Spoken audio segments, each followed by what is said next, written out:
Je m'appelle Akosiwa. À 22 ans, ma vie était un marché d'Antokpa la nuit, bruyant, sale, plein de promesses vides et de dettes qui collent à la peau comme la poussière rouge après la pluie. Abandonné bébé par une mère qui fumait le crack jusqu'à en oublier son nom, j'ai grandi de famille d'accueil en famille d'accueil à Porto Novo, puis à Cotonou. Les rêves d'enfant? Brisés comme des noix de cola sous les pieds des grands. À 18 ans, j'ai fui vers la capitale économique. Sans papier, sans diplôme, sans oncle riche pour payer l'université, la prostitution est devenue mon gagne-pain. Les nuits dans les maquis de Evive, les hôtels bon marché près de Fidjrosset, les clients qui paient pour oublier leur propre misère. J'ai appris à éteindre mon cœur, à sourire avec le corps pendant que l'âme pleurait. Comme dit le proverbe fond, le serpent ne mord pas pour le plaisir, mais parce que la faim le pousse. Chaque soir, je me postais sous les néons clignotants, enveloppé dans un pagne wax usé, les yeux scrutant la foule des émis de gens et des taximotos qui vrombissaient comme des esprits agités. Cotonou, cette ville bouillonnante, avec ses marchés grouillants de jour et ses rues sombres de nuit, m'avait avalé toute crue. Je me souviens des odeurs, mélange de beignets frits, d'essence brûlée et de sueur humaine. Les mamas proxénètes, ces femmes aux tissus colorés et au regard dur, prenaient leur part sans pitié. Travail dur, petite, ou la faim te mangera, disait-elle en riant. Mais moi, je rêvais encore parfois d'une vie différente, d'un petit commerce de tissus au marché ou d'un mari qui m'aimerait sans payer. Ces rêves s'évaporaient avec le lever du soleil, laissant place à la réalité crue des négociations hâtives et des chambres anonymes. Un soir de saison des pluies, l'air lourd et chargé d'humidité, je marchais le long du boulevard de la Marina. La pluie fine tombait comme une malédiction des orishas, rendant le sol glissant et mes sandales usées. Les néons des bars et des maquis dansaient sur les flaques, projetant des reflets rouges et verts qui donnaient à la nuit un air de fête funèbre. C'est là qu'un homme m'a abordé. Il sortait d'une Mercedes noire rutilante, garée sous un lampadaire vacillant. Costume bien coupé, tissu importé d'Italie peut-être, montre en or qui brillait comme un talisman vaudoune. Son regard cachait des tempêtes, des secrets enfouis comme des racines sous la terre béninoise. Il s'appelait Victor Akakpo. Combien pour toute la nuit, ma fille? Sa voix était calme, presque comme un père qui parle à sa petite, avec cet accent fond qui rappelait les villages de l'intérieur. J'ai négocié dur, comme on le fait au marché pour un sac de manioc. Pas de cadeau dans ce monde. On est allé dans un hôtel discret près de la plage de Fidjrosset, un de ces endroits où les murs fins laissent passer les bruits des vagues et des couples voisins. La chambre sentait le moisi et le désinfectant bon marché. Mais cette nuit-là fut différente. Pas de violence, pas de hâte brutale. Victor était doux, presque révérencieux. Après, au lieu de partir comme les autres, il s'est assis sur le lit défait et m'a parlé. Vraiment parlé.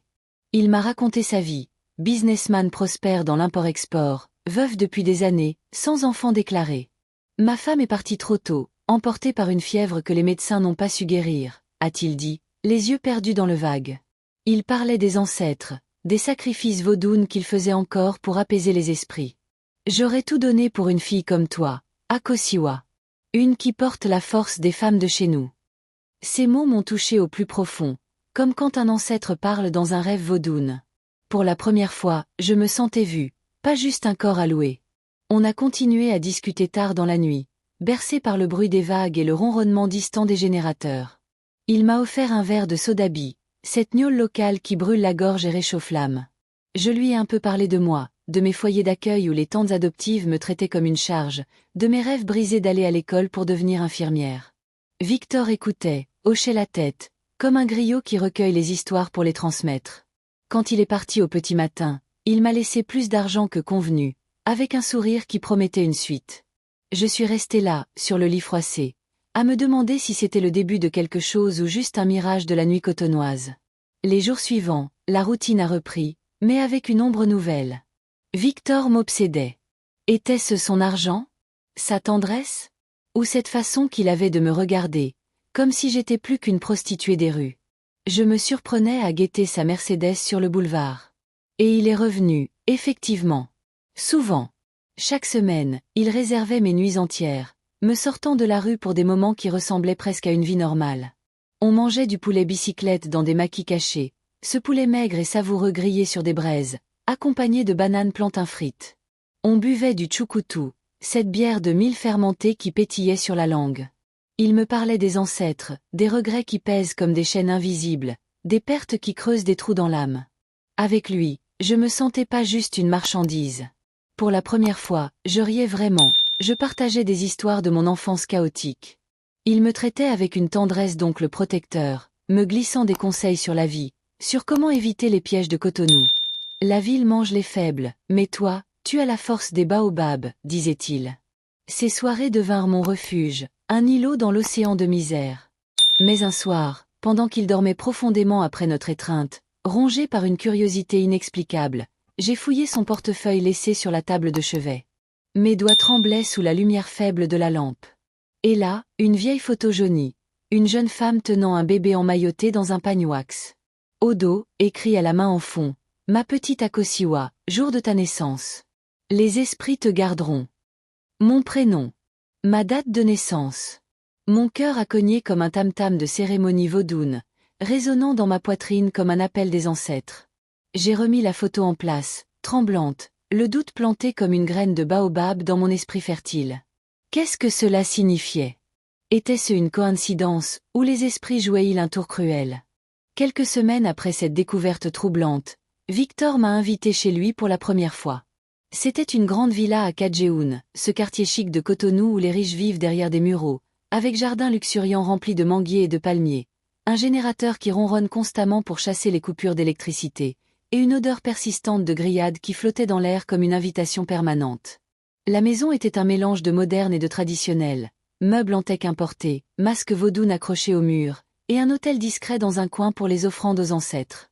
Je suis arrivée en taxi-moto, nerveuse, vêtue d'une robe wax neuve qu'il m'avait offerte lors de notre dernière rencontre. « Entre, ma fille, sois comme chez toi », m'a-t-il dit en m'accueillant avec un sourire chaleureux, comme un père recevant sa progéniture perdue.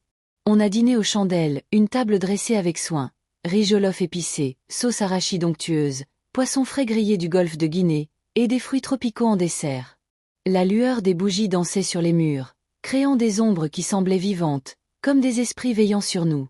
Victor portait une chemise ample en tissu basin, et il versait le vin avec une élégance qui trahissait son statut. On a parlé longuement. Il me racontait ses voyages d'affaires à Lomé et Abidjan, ses deals avec des importateurs nigérians, et ses regrets d'une vie sans famille. Les ancêtres me punissent pour mes erreurs passées, murmurait-il, les yeux brillants. Moi, je lui ouvrais un peu plus mon cœur, parlant de mes peurs, de la solitude qui ronge comme un termite. Pour la première fois, je me sentais en sécurité, loin des dangers de la rue.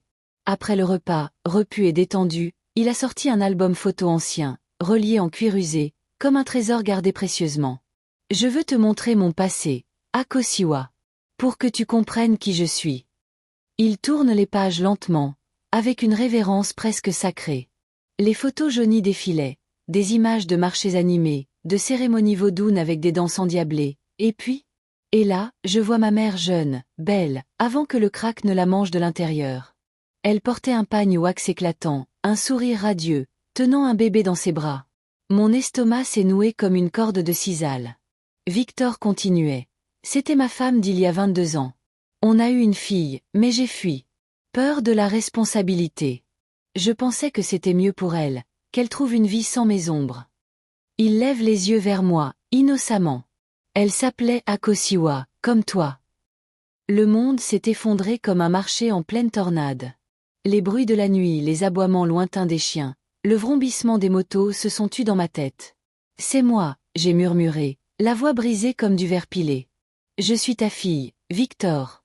Regarde la photo, c'est moi bébé. Il est devenu blanc comme un mort, le teint pâle sous sa peau noire, les mains tremblantes posées sur l'album. Des larmes ont coulé sur ses joues. Des larmes silencieuses comme celles d'un homme brisé par les esprits. Il a pleuré, juré sur les ancêtres qu'il ne savait pas vraiment, qu'il m'avait senti au fond de lui sans oser y croire. Comment c'est possible? Les détectives m'avaient dit que tu étais perdu pour toujours. Je t'ai retrouvé par hasard, ou par destin vaudoune. On avait couché ensemble tant de fois, des nuits entières de passion qui maintenant se révélaient comme un inceste involontaire. Cela nous a frappés comme une malédiction vaudoune. Un sort jeté par des ennemis invisibles. Je me suis levé d'un bond, le cœur en feu. Tu mens. Comment as-tu pu? Hurlai-je, les larmes inondant mon visage. Victor s'est agenouillé, suppliant. Reste, ma fille. Je répare tout. Je t'aide à quitter la rue, à avoir une vie digne. Sur les esprits, je jure. Mais la trahison brûlait en moi comme du piment. J'ai claqué la porte de la villa, couru sous la pluie torrentielle jusqu'à Fitch-Rosset, hurlant aux esprits qui semblaient rire dans le vent. La plage était déserte, les vagues cognant comme mon cœur affolé. Je me suis effondré sur le sable mouillé, priant les orishas pour qu'ils me guident. Était-ce une punition pour mes péchés? Ou un test des ancêtres? Les jours suivants furent un tourbillon de confusion. Je voulais disparaître dans les ruelles étroites de Misogbe, ce quartier populaire où les gens se perdent facilement parmi les étals de fruits et les odeurs de friture. Mais Victor insistait, messages sur WhatsApp, transfert d'argent via Mobile Money, promesses de villa et de sécurité. Pense à ton avenir, Akosiwa. Laisse-moi être le père que je n'ai pas été. Contre mon bon sens, influencé par la peur de la rue et la curiosité, je suis revenu. Pas pour le lit non, plus jamais ça mais pour les réponses. Un soir, chez lui, alors qu'il préparait un thé à la citronnelle, j'ai profité d'un moment seul pour fouiller un tiroir verrouillé dans son bureau. J'ai forcé la serrure avec un couteau, le cœur battant. Des lettres jaunies, des documents froissés. La vérité m'a explosé au visage comme une bombe. Victor Akakpo n'était pas mon père biologique. Il était l'amant de ma mère, un amour secret pendant qu'elle était avec un autre. Mon vrai père, c'était Raoul Mensa, un businessman de Lagos avec des réseaux sombres, impliqué dans des affaires louches entre le Nigeria et le Bénin. Victor m'avait traqué des années via des détectives privés, payé grassement pour me localiser. Notre première rencontre sur le boulevard? Pas un hasard divin, mais un plan calculé. Il m'avait choisi parce que je ressemblais trait pour trait à ma mère jeune. Il voulait revivre son amour perdu à travers moi, comme dans les contes griots où les esprits possessifs reviennent hanter les vivants, refusant de laisser partir les morts. La rage m'a envahi comme une possession vaudoune. J'ai confronté Victor ce soir-là, brandissant les lettres comme des preuves. Tu m'as manipulé. Comme un jouet. Il a nié d'abord, puis avoué en pleurant. Je t'aime comme une fille, et plus. Pardonne-moi, les ancêtres m'ont puni assez. Mais le mal était fait. J'étais furieuse, trahie au plus profond de mon être. Cette nuit-là, je suis partie pour de bon, emportant avec moi un sac d'argent qu'il m'avait donné. Les esprits semblaient murmurer à mon oreille, vengeance. Comme une héroïne de griot, je décidai de traquer Raoul, de déterrer tous les secrets enfouis. J'étais furieuse, trahie au-delà des mots, comme si les ancêtres eux-mêmes avaient été insultés. Avec l'argent que Victor m'avait donné et des liasses de francs CFA froissés qui sentaient encore son parfum, j'ai payé un détective discret, un de ces hommes qui traînent dans les maquis de Cotonou, connaissant tous les secrets de la ville. Trouve-moi Raoul Mensa à Lagos, ai-je ordonné, les yeux brûlants de détermination. Le détective, un vieux fond avec une cicatrice vaudoune sur la joue, a hoché la tête et disparu dans les ombres. Pendant des jours, j'ai attendu, errant dans les rues de Evive, évitant les clients habituels. La nuit, des rêves hantés me visitaient, ma mère, jeune et belle, me tendant la main depuis l'au-delà, murmurant des avertissements en fond. Enfin, le rapport est arrivé. Raoul Mensa, businessman prospère en apparence, vivant à Victoria Island, ce quartier huppé de Lagos où les gratte-ciel touchent le ciel et les voitures de luxe roulent sur des routes impeccables. Mais en dessous, des réseaux sombres, trafic d'influence, affaires illicites reliant le Bénin au Nigeria. J'ai pris un bus pour Lagos, traversant la frontière à Sémé, le cœur cognant comme un djembé. La ville géante m'a avalé, klaxons incessants, marché grouillant comme Ikeja, odeur de suie à griller et d'essence. Je me suis présenté comme journaliste freelance, prétextant un article sur les entrepreneurs ouest-africains. Raoul a mordu à l'hameçon. Il m'a reçu dans son bureau vitré, surplombant la lagune. Raoul était charismatique, un géant en costume chic taillé à Londres, sourire de requin qui dévoilait des dents blanches comme l'ivoire. Entrez, mademoiselle. Qu'est-ce qui amène une belle béninoise comme vous à Lagos? Sa voix était suave, avec cet accent yoruba matiné d'anglais pidgin. On a discuté affaires, lui vantant ses succès dans l'import de tissus et d'électronique. Mais ses yeux s'attardaient sur moi, une lueur prédatrice. Il m'a invité à dîner ce soir-là à Victoria Island, dans un restaurant chic avec vue sur l'océan Atlantique. Chandelles, fruits de mer frais, vin importé. Une chose menant à l'autre, ses compliments, son toucher subtil, ma vengeance qui se muait en curiosité dangereuse. On a fini dans son lit, une suite d'hôtels luxueux avec air conditionné et vue sur les lumières de la ville. La nuit fut passionnée, libératrice, comme un rituel vaudoune qui libère les chaînes. Raoul était habile, tendre et dominant à la fois. Mais au matin, alors qu'il sirotait un café, je lui ai tout balancé. Je suis ta fille, Raoul. Voici les preuves ADN que j'ai fait faire en secret.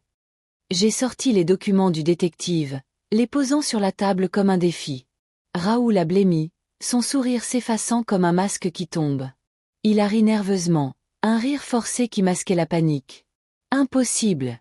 Ta mère m'a quitté il y a des années. Je ne savais pas pour toi. Puis, sous mon regard insistant, il a avoué. Il savait pour mon existence depuis longtemps, via des rumeurs de famille. Mais il avait préféré rester loin pour protéger sa réputation, ses affaires florissantes. La gosse est impitoyable, petite. Une bâtarde aurait tout ruiné. Mais le twist est venu comme un coup de tonnerre. Raoul dirigeait en secret un réseau de call-girls haut de gamme, reliant Cotonou à la gosse. Des filles comme moi, recrutées dans les rues, envoyées à des clients riches. C'était lui qui avait indirectement poussé ma mère dans la spirale de la drogue, en la forçant à travailler pour lui avant qu'elle ne fuit. C'était des affaires, rien de personnel, a-t-il dit avec un haussement d'épaule. J'étais passé d'un piège à un autre, comme un poisson attrapé dans un filet plus grand. La rage m'a submergé. Tu as détruit ma mère. Et moi, tu m'as laissé pourrir dans les rues. Hurlai-je. Raoul a tenté de me calmer, promettant de l'argent, une place dans ses affaires. Mais je voyais clair, il était un loup, comme Victor. J'ai fui la gosse ce jour-là, le cœur lourd, prenant un bus bondé pour Cotonou. Les paysages défilaient, villages poussiéreux, marchés colorés, enfants jouant au bord de la route. À mon retour, Victor a appris pour Raoul comment, je ne sais pas, peut-être via ses propres espions. Jaloux comme un coq de combat dans une arène béninoise, il m'a bombardé de messages menaçants. Reviens, ou je balance tout aux journaux. Ta vie sera ruinée. J'étais coincé entre deux loups, deux faces d'une même malédiction familiale. Dans le désespoir, je n'avais plus le choix. Je repris la rue près de Evive, négociant avec des clients pour amasser assez d'argent pour fuir définitivement. Les nuits étaient plus dures que jamais, les regards des hommes plus avides. Une soirée fatidique, un client ivre, un Nigérian costaud avec des tatouages Yoruba, m'a emmené dans un hôtel miteux. Ce qui a commencé comme une transaction banale a viré au cauchemar. Il m'a battu sauvagement, ses poings comme des marteaux, criant des insultes en pidgin. Je me suis réveillé à l'hôpital de la CNHU, le corps brisé, côte fêlée, visage tuméfié, âme en lambeaux. Les infirmières, compatissantes, murmuraient des prières vaudounes pour ma guérison. Et là, surprise glaçante, Victor et Raoul sont venus me voir, ensemble. Ils se tenaient au pied de mon lit, comme des frères unis dans un complot. Nous devons parler, Akosiwa, a dit Victor d'une voix grave. Le dernier coup est tombé comme une révélation griot. Ils étaient demi-frères. Issus de la même famille toxique, un clan de Porto Novo impliqué dans des affaires occultes et illégales. Ma mère avait fui leur emprise des années plus tôt, enceinte de moi, pour échapper à leur manipulation. Ils avaient tout orchestré depuis le début, Victor pour me rapprocher, Raoul pour surveiller de loin. Tout pour un héritage caché, un testament vaudoune rédigé par ma mère, cachant des terres fertiles au nord et de l'argent sale blanchi dans des comptes offshore. Tu es la clé, petite. Rejoins-nous, et tout sera à toi, ont-ils proposé, leurs yeux brillants d'avidité. J'ai feint l'accord, hochant la tête faiblement depuis mon lit d'hôpital, mais en secret, mon téléphone enregistrait leurs confessions chuchotées. Les esprits semblaient me guider, vengeance finale en vue. Ils m'ont proposé un ultimatum cruel, là dans la chambre d'hôpital stérile de la CNHU, où l'odeur d'antiseptique se mélangeait à celle de la peur, rejoindre la famille, devenir l'héritière de leur empire sombre, ou disparaître dans les eaux troubles du golfe de Guinée. Victor, avec son regard paternel fin, caressait ma main bandée. Pense à l'avenir, Akosiwa. Villa, voiture, respect. Plus de rues. Raoul, plus direct, ajoutait, où on t'efface. La gosse a des gens pour ça. Leur voix résonnait comme un chant funèbre vaudoune, et je voyais dans leurs yeux la même avidité que chez les marchands du Dantokpa. J'ai feint l'accord, murmurant un oui faible, les larmes aux yeux pour les convaincre. Mais en secret, mon téléphone, caché sous l'oreiller, enregistrait chaque mot, chaque aveu. Les esprits des ancêtres semblaient approuver. Une brise fraîche a traversé la fenêtre ouverte, portant l'odeur salée de la mer. Sorti de l'hôpital après une semaine, le corps encore douloureux mais l'esprit aiguisé comme une machette, j'ai contacté la police discrètement. Un inspecteur de Cotonou, un vieil ami d'un foyer d'accueil, a écouté l'enregistrement. C'est du lourd, petite. Trafic, manipulation, héritage volé. On va les coincer. Pendant ce temps, Victor et Raoul me traitaient comme une princesse captive. Repas livrés, argent versé, promesse de voyage à Abidjan. Mais je sentais la toile se resserrer.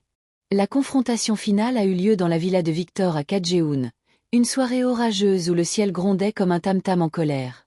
Il m'avait invité pour sceller l'accord. La villa était illuminée, le jardin embaumant les fleurs de frangipanier. On s'est assis autour d'une table chargée de plats, akassa, sauce gombo, bière fraîche. Mais l'atmosphère était tendue, comme avant un rituel vaudoune. Victor a sorti des papiers, le testament de ma mère, retrouvé dans un coffre caché. Tout est là, terre au nord, compte en Suisse. Signe, et c'est à toi. Raoul hochait la tête, son sourire de requin masquant l'impatience. J'ai hésité, puis explosé. Vous m'avez tout pris. Ma mère, ma vie. Cris, accusation. Victor a hurlé. On t'a donné une chance. Raoul a sorti un pistolet, menaçant. Signe ou meurs. La bagarre a éclaté comme une tempête. Meubles renversés, verres brisés en éclats scintillant sur le sol. J'ai attrapé une statuette vaudoune et l'ai lancée sur Raoul, le touchant à l'épaule. Victor m'a saisi, mais un coup de feu accidentel est parti du pistolet de Raoul, le blessant à la jambe. Du sang partout, comme un sacrifice raté. Victor, paniqué, a tenté de fuir par la porte arrière, boitant dans le jardin sombre. Je l'ai rattrapé près du mur, sous la pluie qui commençait à tomber. Pourquoi moi? Pourquoi tout ça? Ai-je crié, le plaquant contre le grillage. Il pleurait, le visage ruisselant. Ta mère a caché un testament. T'es l'héritière de millions. T'étais la clé de notre richesse. On voulait te contrôler pour tout avoir. La police est arrivée en trombe, sirène hurlante, lumière bleue clignotant comme des feux follets. Arrestation brutale, Victor et Raoul menottés, emmenés sous les regards des voisins curieux. L'inspecteur m'a tapoté l'épaule. Bien joué, Akosiwa. Les preuves sont solides. Les jours suivants furent un tourbillon judiciaire, interrogatoire, avocat, médias qui parlaient de « l'héritière des rues ». J'ai hérité de tout, villa à Cotonou et Lagos, compte bancaire gonflé, entreprise d'import-export. Mais l'argent sentait le sang et les mensonges. J'ai quitté la rue définitivement, vendant mes vieux pagnes wax pour symboliser un nouveau départ. Avec une partie de l'héritage, j'ai créé une association pour les filles comme moi. Aide aux prostituées, formation en couture ou commerce, protection contre les mamas proxénètes et les réseaux comme celui de Raoul. On organisait des ateliers à Evive, enseignant aux jeunes femmes à lire, à compter, à rêver grand. Vous n'êtes pas des serpents affamés, vous êtes des baobabs solides, disais-je, reprenant les mots de Victor avec ironie.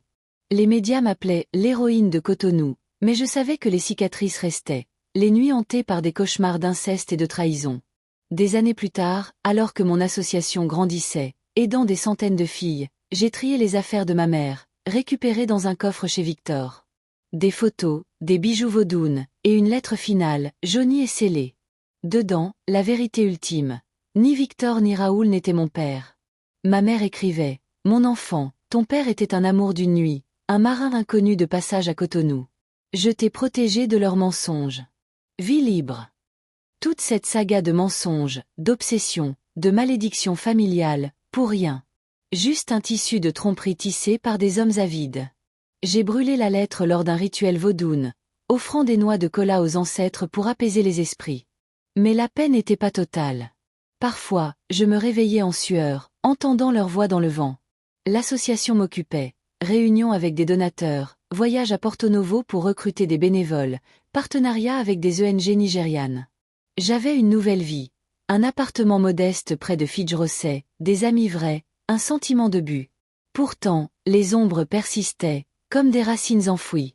Aujourd'hui, je suis sur la plage de Fidjrosset au lever du soleil. Le vent porte l'odeur de la mer salée et du grill des pêcheurs qui préparent leur prise du jour. Je suis libre, enfin. Mais parfois, dans l'eau qui reflète mon visage, je vois encore leurs ombres Victor et Raoul, leurs regards hantés, leurs mensonges qui flottent comme des algues. Où est-ce la mienne, cette ombre de la rue qui ne s'efface jamais complètement? Comme dit le proverbe, l'arbre tombe, mais les racines restent. Ces racines, ce sont mes souvenirs, mes cicatrices, mais aussi ma force. J'ai transformé la douleur en action, aidant d'autres à couper leurs propres chaînes. Les années ont passé depuis la confrontation. Mon association, baptisée Les Filles des Ancêtres, a grandi comme un baobab, centre à Cotonou, Porto Novo, même une antenne à Lagos. On offre non seulement des formations couture, informatique, commerce, mais aussi du soutien psychologique, des rituels vaudounes pour guérir les âmes brisées.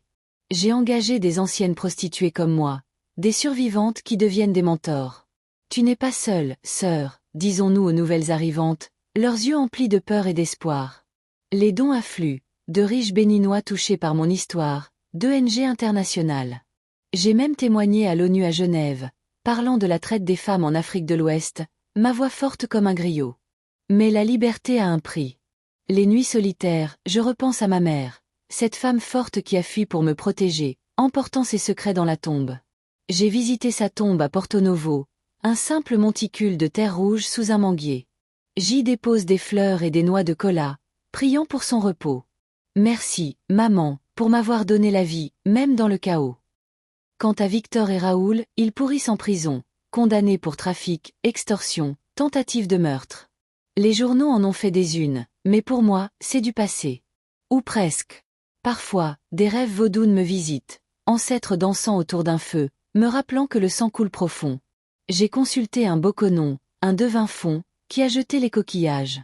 Tes racines sont tordues, mais solides. Coupe les mauvaises, nourris les bonnes. C'est ce que je fais. J'ai trouvé l'amour, un homme doux, un enseignant de Cotonou qui me voit pour qui je suis, pas pour mon passé. On parle mariage, enfant et une famille vraie, sans mensonge.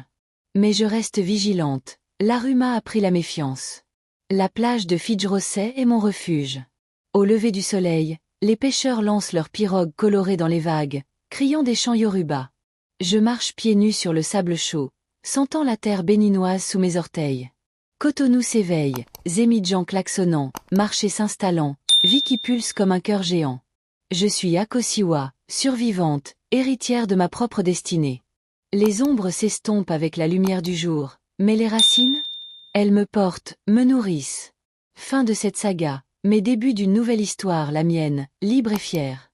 Pour développer cette partie, je pourrais ajouter plus de réflexions sur la culture béninoise, des anecdotes sur l'association, des interactions avec des bénéficiaires. Par exemple, une jeune fille sauvée de la rue qui me remercie, ou un rituel collectif vaudoune pour exorciser les traumatismes. Mais l'essence reste, rédemption à travers l'action, avec un écho persistant du passé. Cette histoire, comme un conte griot, enseigne que la douleur forge la force, et que les racines,